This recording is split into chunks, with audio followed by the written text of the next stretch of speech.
माझी मुलगी कमलजा आपल्या जनकोजींशी विवाह करून घ्याल का? काय सांगितलं राजाने? सांगितलं, म्हणले नाही तानाजी मालुसरे तुमची लेख द्या. म्हणले माझी मुलगी कमलजा तुमची सून करून घ्याल का? नेताजी म्हणले धन्य राजे, असा राजा या मातीला लाभला. राजे तुम्ही राजे आणि आम्ही सरदार, तुम्ही तुमची लेख मला द्याल नाही. जसा इथला प्रत्येक मावळा लढलाय तसा इथला राजा सुद्धा लढलाय. आणि महाराजांनी स्वतःची मुलगी पालकरांना दिली. पहिल्यापासून स्वतःपासून सुरुवात करायची. पहिल्यांदा स्व द्यायचा आणि मग इथली माणसं मरायला तयार राजांसाठी झाली. जगाच्या पाठीवरती पहिला राजा ज्याला कळालं इथल्या सैनिकाला पोट असतं. एकमेव राजा आहे. महाराजांना कळालं इथल्या सैन्याला पोट असतं, इथल्या सैनिकांची पोटं भरली पाहिजेत.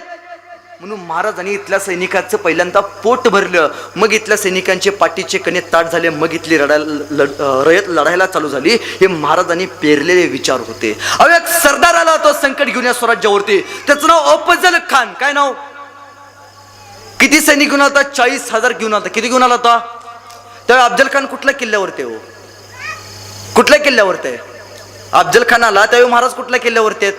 अफजल खान सोडा कुठल्या किल्ल्यावरती होता तो? महाराज कुठल्या किल्ल्यावरती आहेत?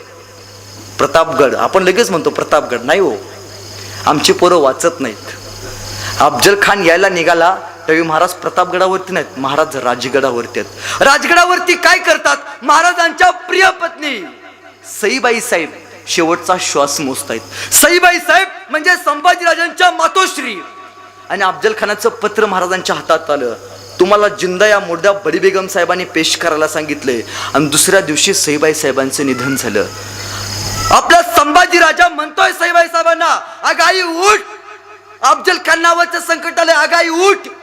सईबाई साहेब उठायला तयार नाहीत. देवा घरी गेला तर राजानं आपल्या बायकोला शेवटचं बघितलं, आपल्या पोराला शेवटचं बघितलं.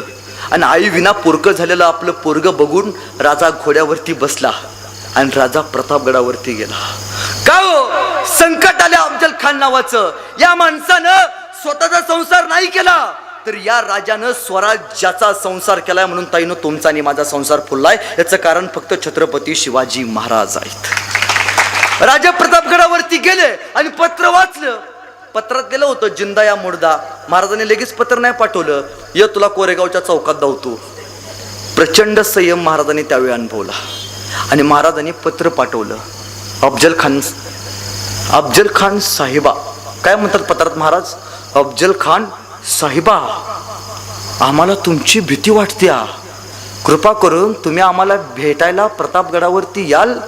पाक हरभऱ्याच्या झाडावर चढवला ह्याला. तो म्हणला आहे तो.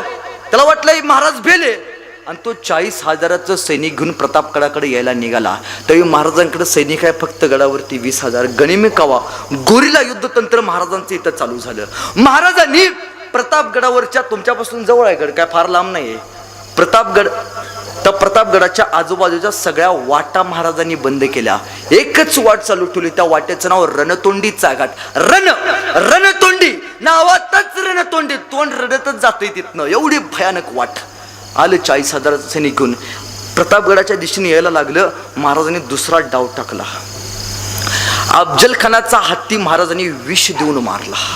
का मारला? मोहिमेमध्ये एखाद्या सरदाराचा हत्ती मरावा म्हणजे मोहीम निकामी व्हावी याचा संकेत तिथं दिला जातो. आणि शेवटी गहिवरल्या मनानं अफजल खान प्रतापगडापाशी आला आणि त्याचं 40,000चं सैनिक रणतोंडीच्या घाटातनं वरती गेलं. 20,000 सैनिक रडून रडून तिथंच मेलं आणि 20,000 सैनिकच गडावरती आलं. महाराजांकडे किती सैनिक आहेत? अफजल खानाकडे किती उरला आता? पोरांचं गणित चांगलं आहे बरं का सर तुमच्या गावच्या. आणि शेवटी महाराजांनी अफजल खानाच्या भेटीला शाम्याना उभारला. का उभारला शाम्याना? प्रतापगडावरती 245 खोल्या आहेत. बकरीमध्ये नोंद आहे. आमच्या सगळ्या मिटिंगा ग्रामपंचायतीच्या खोलीच होत्या. का बांधला शाम्याना? म्हणजे म्हणले असते या संध्याकाळी 7:30 वाजता बसून मिटो काय असेल ते. नाही हो, शाम्याना बांधला. इतका भक्कम बांधला की शाम्यानाला आतनं हिरे माणिक मोती लावलंय. का लावलंय? जसा अफजल खान आत आला, त्या शाम्यानाच्या आत येऊन बसला, त्यानं आजूबाजूचा प्रदेश बघितला, विसरून गेला नेमकं आपण आलोय कशासाठी. मानसिक खच्चीकरण त्याचं केलं. आणि महाराजांनी आपले पाक कलाकार बोलवले. त्याला सांगितलं याच्या जेवणातली मात्रा कमी करा आम्ल पदार्थाची. का? आम्ल पदार्थ खाल्ला की राग वाढतो माणसाचा आणि हा प्रचंड तापत आहे. याच्या जेवणातली आम्ल पदार्थाची मात्रा कमी करा. अफजल खानाच्या जेवणातली आम्ल पदार्थाची मात्रा कमी करण्यात आली, त्याचा राग कंट्रोलमध्ये आणला. हे महाराजांचं दुसरं तंत्र. आणि आपला सह्याद्रीचा शुभ अफजल खानाच्या भेटीला निघाला. आज ते कदम सह्याद्रीच्या शिवाजी राजे अफजल खानाच्या भेटीला निघाले. बायको मरून फक्त 10 दिवस झालेत. एक क्षण सुद्धा महाराजांचा विचलित झालेला तुम्हाला बघायला मिळत नाही. जगणं आणि आयुष्याचं मरण फक्त रयतेसाठी. तुम्हाला माहिती आहे, महाराजांची एक पत्नी होती, तिचं एक वाक्य आहे, बखरीमध्ये नोंद आहे की मी माझ्या नवऱ्याचे पाय फक्त आयुष्यात 2दा बघितलेत. पहिल्यांदा ते म्हणजे महाराजांसोबत लग्नात उभारल्यावरती आणि दुसऱ्यांदा महाराजांचं निधन झाल्यावरती. याच्यामध्ये मी माझ्या महाराजांना बघितलंच नाही. का हो? आयुष्याचा क्षण या माणसानं रयतेसाठी समाजासाठी दिलाय. म्हणून हा राजा तुमच्या आणि माझ्या घरामध्ये आज फोटोमध्ये पुजला जातो. आणि राजे निघाले, एक एक पायरी चढून खाली आले. तुम्हाला माहिती आहे, म्हणले असते राजे बाजीप्रभूंना, बाजी काका तुम्ही जावा, पुढच्या जिल्हा परिषदेत एकटाच तुमचं पण बघतो. नाही, स्वतः गेले. का? संकट समोरून आले, चालत आले, स्वतः गाडायचं आहे. राजे निघाले, एक एक पायरी चढून राजे खाली आले. पण महाराजांनी वेळ निवडली दुपारची 12. का हो 12? संध्याकाळी 7:30 का नाही, 12च का? का तर अफजल खानाची छावणी खाली आहे आणि महाराज वरती आहेत आणि 12 वाजता ताईनो सूर्य डोक्यावरती असतो. मग याचा उपयोग काय? सूर्य डोक्यावरती असतो याचा अर्थ असा की शिवाजी महाराजांनी वरून खाली बघायचं म्हटलं तर अफजल खान खाली छावणी काय काय करतोय महाराजांना सगळं वरती स्पष्ट दिसतंय. पण अफजल खानानं खालून वरती महाराज काय करतात बघायचं म्हटलं तर सूर्याची किरणं सरळ त्याच्या डोळ्यात जातात, त्याला वरचं काही दिसत नाही. एवढं बारीक प्लॅनिंग केली महाराजांनी. महाराजांनी दुसरी पायरी उतरली आणि महाराजांची भेट एका सरदाराशी झाली. त्याचं नाव जिवा. राजांचा जीव ज्याच्यावरती तो जिवा महाला, न्हावी समाजाचा. जिवा महालाच का सोबत घेतला? याचं पहिलं कारण इतिहासात सांगितलं जातं. जिवा महाला म्हणजे उत्कृष्ट दांडपट्ट्या चालवतो. त्या अफजल खानाकडे सय्यद बंडा नावाचा उत्कृष्ट दांडपट्टा चालक आहे. त्याचा दांडपट्टा थोपवायचा असेल तर सोबत घेतलाय जिवा महाला. आणि आणखीन एक कारण, जिवा महालांचं सगळं आयुष्य आपल्या साताऱ्यामध्ये गेलं. जिवा महालांचं सगळं आयुष्य प्रतापगडाच्या पायथ्याशी गेलं. शेजारच्या घरात काय चालतंय, शेजारच्या घरात काय शिस्त ही शेजाऱ्यालाच माहिती असते. म्हणून महाराजांनी सोबत घेतलाय जिवा महाला. पण महाराजांच्या लक्षात आलं की जिवा न्हावी समाजाचा आहे. राजे म्हणाले, जिवा तू न्हावी समाजाचा आहेस? होय राजे. मग जिवा तुझ्याकडे कात्री आहे का रे? जिवाला प्रश्न पडला. अफजल खान मारायला चालले, तलवार बिलवार ठेवली असेल की कात्री कशाला पाहिजे? हाय कात्री, हाय बाहेर काढ. जिवा कात्री बाहेर काढ. जिवा माझी दाढी बारीक कर, माझी दाढी बारीक कर, इतकी बारीक कर, इतकी बारीक कर. त्या अफजल खानानं हातात धरायची म्हणली तर त्याच्या हातात नाही आली पाहिजे. एवढं बारीक प्लॅनिंग केले. का हो? दाढी ओढली तर संवेदना जाग्या होतात. हे महाराजांचं तंत्र होतं. आणि महाराज निघाले, सोबत जिवा महालाला घेतलं. अंगामध्ये महाराजांनी अंगरक्षक घातलं, डोक्यावरती जिरटोप घातला. अनेक सरदार महाराजांपाशी आला, हातातलं ते अमलपत्र काढलं आणि आत एक हत्यार होतं. आजपर्यंत महाराष्ट्राच्या नव्हे अखंड हिंदुस्थानाच्या इतिहासात कुठल्याच लढाईमध्ये त्या हत्याराचा उपयोग केला नव्हता. त्या हत्याराचं नाव मराठी वाघांचं नख, वाघनख. महाराजांनी वाघनख हातात घातलं आणि महाराज खाली आले. दुसरा सरदार भेटला. त्या सरदाराचं नाव संभाजी कावजी कोंढाळ. अफजल खानाच्या वजनाचा होता. ह्याचं निवड कशी झाली स्वराज्यात? संभाजी कावजी राजे एकदा जत्रेतून असे जात होते आणि समोरून एक हत्तीचं रानरेड्याच्या ताकदीचं पोरग चालत येत होतं. महाराजांनी त्या पोरला बघितलं. राजा म्हणाले, यसाची हे पोरग मला माझ्या स्वराज्यात हवाय. त्या पोरला धरलं, राजांच्या समोरून उभा करण्यात आलं आणि राजाने विचारलं, हत्तीच्या रानरेड्या ताकदीचं पोरग. राजाने विचारलं, काय करतोस रे तू? तस ते पोरग म्हणलं, काय नाही जी, खातो पितो आणि झोपतो. राजे म्हणाले, संभाजी माझ्यासाठी काम करशील का? रयतेसाठी काम करशील का? तस ते पोरग म्हटलं, काय करावं लागेल जी? तस ते म्हणालं, काय नाही, खायचं प्यायचं झोपायचं आणि कोण आडवं आले की कापायचं, एवढंच काम केलं. त्या पोराचं नाव संभाजी कावजी. का सोबत घेतलाय? ह्यो अफजल खानाच्या वजनाचा आहे. साहेब कुस्तीत पहिलवान उतरायचं म्हटल्यावर एका वजनी गटातलं पाहिजे. ती कुस्ती रंगत नाही म्हणून सोबत घेतलाय संभाजी कावजी. निघाले राजे अफजल खानाच्या भेटीला. 5.5 फुटाचे आपले शिवाजी राजे. आणि तो अफजल खान 8.5 फुटाचा शामण्याच्या राजे आत आले आणि अफजल खान भाऊ फैलावून उभा होता आणि म्हणून राहिला, ओ शिवाजी राजे आओ हमारे गले लग जाओ. आणि आज ते कदम महाराज अफजल खानाच्या जवळ गेले. अर्जुन रथावरती बसल्यावरती सगळे कौरव बघितल्यावरती भावना विवश झाला होता. पण इथं महाराज कुठेही भावना विवश झालेले तुम्हाला बघायला मिळत नाही. पराकोटीचा संयम महाराजांनी त्यावेळी दाखवला.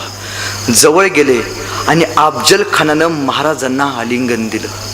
मराठ्यांचा एक नियम आहे, मराठे कधीच समोरून वार करत नाहीत, मराठे कधीच दगा करत नाहीत, मराठे कधीच पाठीमागून वार करत नाहीत. पण यदा कदाचित जर पाठीमागून वार झाला तर त्याची कबर याच मातीत खोदल्याशिवाय राहत नाहीत. हा मराठ्यांचा नियम आहे. आणि मराठ्यांचा दुसरा नियम आहे, आम्ही चुकून मुंगीच्याही वाट्याला जात नाही. आम्ही चुकून मुंगीच्याही वाट्याला जात नाही. पण यदा कदाचित आमच्या जर वाट्याला कोणी आलं तर त्याची कबर याच मातीत आम्ही खोदल्याशिवाय राहत नाही. हा मराठ्यांचा नियम आहे. आणि झालं, अफजल खानानं महाराजांना मिठी मारली आणि पहिल्यांदा आलिंगन दिलं. अफजल खानानं महाराजांना दुसऱ्यांदा आलिंगन दिलं आणि दगा केला. अफजल खानानं कट्यार बाहेर काढली, महाराजांच्या पाठीवरती वार करायचा प्रयत्न केला, पण अंगात घातला चिलकत. महाराजांना दगाची जाणीव झाली. महाराजांनी हातातली वाघनखे बाहेर काढली, कुपसली पोटात, आत आत आत आत आत गेली, आतडी घेऊन बाहेर आले. अफजल खान म्हणाला, या अल्लाह असं म्हटल्याबरोबर अफजल खानाचा सरदार सय्यद बंडा आत आला. सय्यद बंड्यानं आपला दांडपट्टा काढला आणि आपल्या दांडपट्ट्यानं सय्यद बंडा महाराजांवरती वार करणार.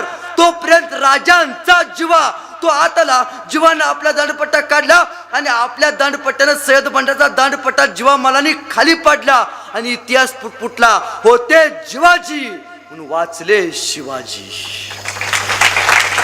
फाडला. राजे बाहेर आले.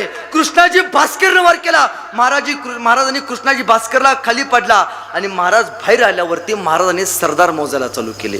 1 2 3 4 5 6 7 8 9 10 11 12 13 14. 14वा कुठं आहे? 14वा होता संभाजी कावजी. ह्यो मागा अफजल खानाचा मुंडकं हातात घेऊन उभारला होता. राजे म्हणाले, संभाजी नुसतं धाडस कशासाठी केलात? संभाजी म्हणले, राज तुम्ही वागण्या का कोपसला? म्हणलं बेनं मरते का नाही कोणास ठाऊक, आणलं कापून म्हणला येताना. राजे म्हणाले, संभाजी आम्ही आमच्या वाघनख्याला अगोदरच जहरी विष लावलं होतं. आज ना उद्या अफजल खान मरणारच होता. धाडस कशासाठी केलात? उद्या जर तुमच्या जीवावरती बेतला असतं तर तुमच्या आई वडिलांनी आम्ही काय जबाब दिला असता? काय सांगितले हो? प्रत्येक सरदार, प्रत्येक जात आणि प्रत्येक समाजाने या स्वराज्यावरती उपकार केलेत. कधीतरी न्हावी समाजाच्या, जीवामालांच्या समाजाच्या केस कापायला जातो तर त्या दुकानाच्या कोपऱ्यात कधीतरी बघायचं तुम्हाला छत्रपती शिवरायांचा फोटो बघायला मिळतो. का हो? ती जात अजून सांगते, होय आम्ही महाराजांच्या वंशातले आहोत.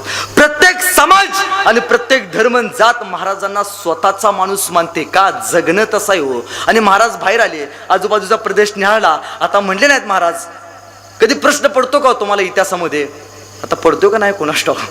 कधी पडला पाहिजे प्रश्न लोकांना पडले पाहिजेत. बघा की ताईनो, नोव्हेंबरमध्ये अफजल खान मारला, डिसेंबरमध्ये 1 डिसेंबरला महाराज पन्हाळ्यावरती.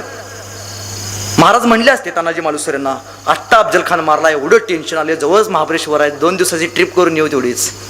म्हणजे आमची पोरं म्हणतात की साहेब, मग मे म्हणला लय टेन्शन आले, 10वीचा पेपर दिलाय, मामाच्या गावाला जातो, बेनो कॉप्या करून पास झाला असते, ते काही सांगत नाही. महाराज बाहेर आले आणि महाराज घोड्यावरती बसले. महाराजांचा सगळ्या सैनिक घोड्यावरती बसलं. कोणीतरी म्हणालं हर हर हर महादेव, कोणीतरी म्हणालं छत्रपती शिवाजी महाराज की. आणि राजा निघाला सातारा प्रांतामार्गे, वाई प्रांतामार्गे, कर्नाटक प्रांतामार्गे. 1 डिसेंबरला महाराज कोल्हापूरच्या पन्हाळ्यावरती पोहोचले आणि 1 डिसेंबरला महाराजांनी कोल्हापूरच्या पन्हाळ्यावरती भगवा झेंडा फडकवला. ताईंनो, महाराजांच्या झेंड्याचा कलर कोणता हो? आवाज आला पाहिजे. कुठला कलर? भगवा.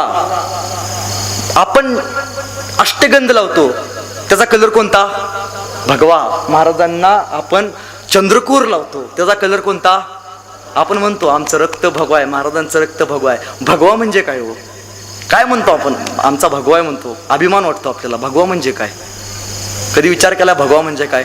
भगवा म्हणजे भ म्हणजे भयरहित, ग म्हणजे गर्वरहित आणि वा म्हणजे वासनारहित. या 3 शब्दांचा अर्थ म्हणजे भगवा. हा भगवा प्रभू श्री रामांचा, हा भगवा माझ्या वारकऱ्यांचा, हा भगवा माझ्या धारकऱ्यांचा, हा भगवा निष्ठेचा, त्यागाचा आणि छत्रपती संभाजी महाराजांच्या बलिदानाचा. हा भगवा तुमचा आणि माझा. हा भगवा सोबत घेतलाय. आणि डिसेंबरमध्ये महाराज कोल्हापूरवरती पन्हाळ्यावरती गेले आणि फेब्रुवारी महिन्यामध्ये सिद्धी जोहर नावाचा सरदार त्यानं पन्हाळ्याला वेढा टाकला. बेण्याच्या नावातच जहर होतं, सिद्धी जोहर. तुम्हाला माहिती आहे जगातलं पहिलं लॉकडाऊन तुम्ही आम्ही कोरोनात नाही अनुभवलं. जगातलं पहिलं लॉकडाऊन 350 वर्षापूर्वी पन्हाळ्यावरती छत्रपती शिवाजी महाराजांनी अनुभवलंय. 9 महिने राजेगडावरती कैद आहेत. का? जोहर नावाचा कोरोना खाली फिरत होता. महाराज गडावरनं खाली आले नाहीत. पण महाराजांनी त्याच पन्हाळ्याच्या खाली नेबापूर नावाचं गाव आहे, त्या गावातल्या एका माणसाला, मावळ्याला स्वतःच्या भेटीला बोलावलं आणि भरज नाईक गुप्त वाटेने त्याला घेऊन किल्ल्यावरती आले. त्या मावळ्याचं नाव शिवा, राजांचा शिवा. शिवा नावातच शिवा. मिशीची स्टाईल राजांसारखी, केसाची स्टाईल राजांसारखी, पोशाख राजांसारखा, चालणार राजांसारखा, बोलणार राजांसारखा, डोक्यात एकच विचार आमच्या अविनाश दादांचा होता तसा, जगायचं असेल तर शिवाजी राजासारखं जगायचं नाही, जगायचं नाही, डोक्यात एकच विचार. हा शिवा. आज आमची पोरं फक्त दाढी वाढवतात, पण शिवा काशीत फक्त दाढी वाढवत नव्हता, शिवाजी राजांसारखा विचार सुद्धा वाढवत होता. आज आमची पोरं विचार वाढवत नाहीत, फक्त दाढी वाढवतात. माझं कायम सांगणं असतं की दाढी वाढवलं म्हणजे कोणी छत्रपती शिवाजी महाराज होत नाही. दाढी वाढवलं म्हणजे कोणी छत्रपती शिवाजी महाराज होत नाही. कपाळाला अष्टगंध लावून चंद्रकोर काढून मिशीला पिळ दिला म्हणजे कोणी छत्रपती शिवाजी महाराज होत नाही. नावापुढे राजे लावले म्हणजे कोणी छत्रपती शिवाजी महाराज होत नाही. त्यासाठी आयुष्यातला 50 वर्षातला 35 वर्षाचा काळ घोड्यावरती बसून काढावा लागतो. त्यावेळी शिवाजी महाराज समजतात. आणि तो शिवा आला भेटीला आणि पन्हाळ्यावरती महाराजांची भेट झाली आणि राजाने शिवाला विचारलं, शिवा, हे शिवा, आम्ही ऐकून आहे तू आमच्यासारखा दिसतोस. मग शिवा, आम्हाला बघायचं तू माझ्यासारखा कसा दिसतोस. शिवा म्हणला, राज अलुकीची. शिवा आत गेला. शिवानं राजांसारखी कपडे घातले आणि मिशीला पिळ देतच बाहेर आला. राजांना म्हणाला, राज दिसतो का नाही मी तुमच्यासारखा? राजा म्हणला, शिवा बहुत खूप, तू आमच्या सारखाच दिसतोस की रे. तसा शिवा म्हणला, म्हणजे राज त्या सिद्धी जोहरला बी मी ओळखायचं नाही. राज इडा द्या की राज. राज जातो की त्या सिद्धीला, मारतो की त्या सिद्धीला, त्याला काय माहिती शिवाजी महाराज कसे दिसतात? आपण एकसारखं दिसतोय की. राजा जातो की जगाच्या पाठीवरती पहिला काळ आहे. तसा तानाजी मालुसरे म्हणाला, ए शिवा सरमाग, यंदा मी जाणार राज. तसा बाजी काका म्हणला, अय ताना तू थांब, यंदा त्याला मी गाडणार. तसा शिवा म्हणला, अरे गप्पा रे, माझ्या घरात आलाय, मीच गाडणार. त्याचं ते ऐकलं. जगाच्या पाठीवरती पहिला काळ असा होऊन गेला की जिथं माणसं मरण्यासाठी स्पर्धा करतेत. एकमेव काळ तो म्हणजे छत्रपती शिवरायांचा शिवकाळ. शिवा म्हणाला, जातो. राजे म्हणाले, नाही शिवा थांब. शिवा म्हणला, नाही राज, राज म्या जाणार राज. आणि शिवा म्हणला, राजे 2 पालख्या तयार करायच्या. एका पालखीमध्ये खुद्द तुम्ही बसा आणि दुसऱ्या पालखीमध्ये मी तुमचं वेश घेऊन बसतो आणि सिद्धी जोहरच्या भेटीला जातो. आणि सिद्धी जोहरला फरमान पाठवलं की सायंकाळी शिवाजी राजे तुझ्या भेटीला येत आहेत. पण हे सांगितलं जात नाही की भरज नायकांनी सांगितलं होतं की चुकूनही दोन्ही पालख्या एकमेकांच्या समोर आणायच्या नाहीत. का? राजे शूर आहेत, पराक्रमी आहेत, पण राजे तेवढेच हळवे आहेत. मोहिमेमध्ये शिवाला जर जाताना बघितलं तर राजांचा डोळ्याचा बांध फुटेल आणि राजे शिवाला एकटं जाऊन देणार नाहीत. चुकूनही दोन्ही पालख्या एकमेकांच्या समोर आणायचं नाही. आणि महाराजांनी शिवाला मिठी मारली. महाराजांच्या डोळ्यातून गळगळ अश्रू आले आणि ते अश्रू शिवाच्या पाठीवरती पडले. आतापर्यंत कुठल्या मावळ्याला अशी कौतुकाची थाप मिळाली नव्हती, ती या शिवाच्या पदरात लाभली. जगाच्या पाठीवरती पहिला राजा होऊन गेला की ज्याला सैनिकांसाठी ज्याच्या डोळ्यामध्ये पाणी आले. एकमेव राजा, त्या राजाचं नाव म्हणजे छत्रपती शिवाजी महाराज. दुसरा राजा बघायला मिळत नाही. आणि राजे मोहिमेसाठी सगळे नियोजन करायला लागले आणि 2 पालख्या तयार झाल्या.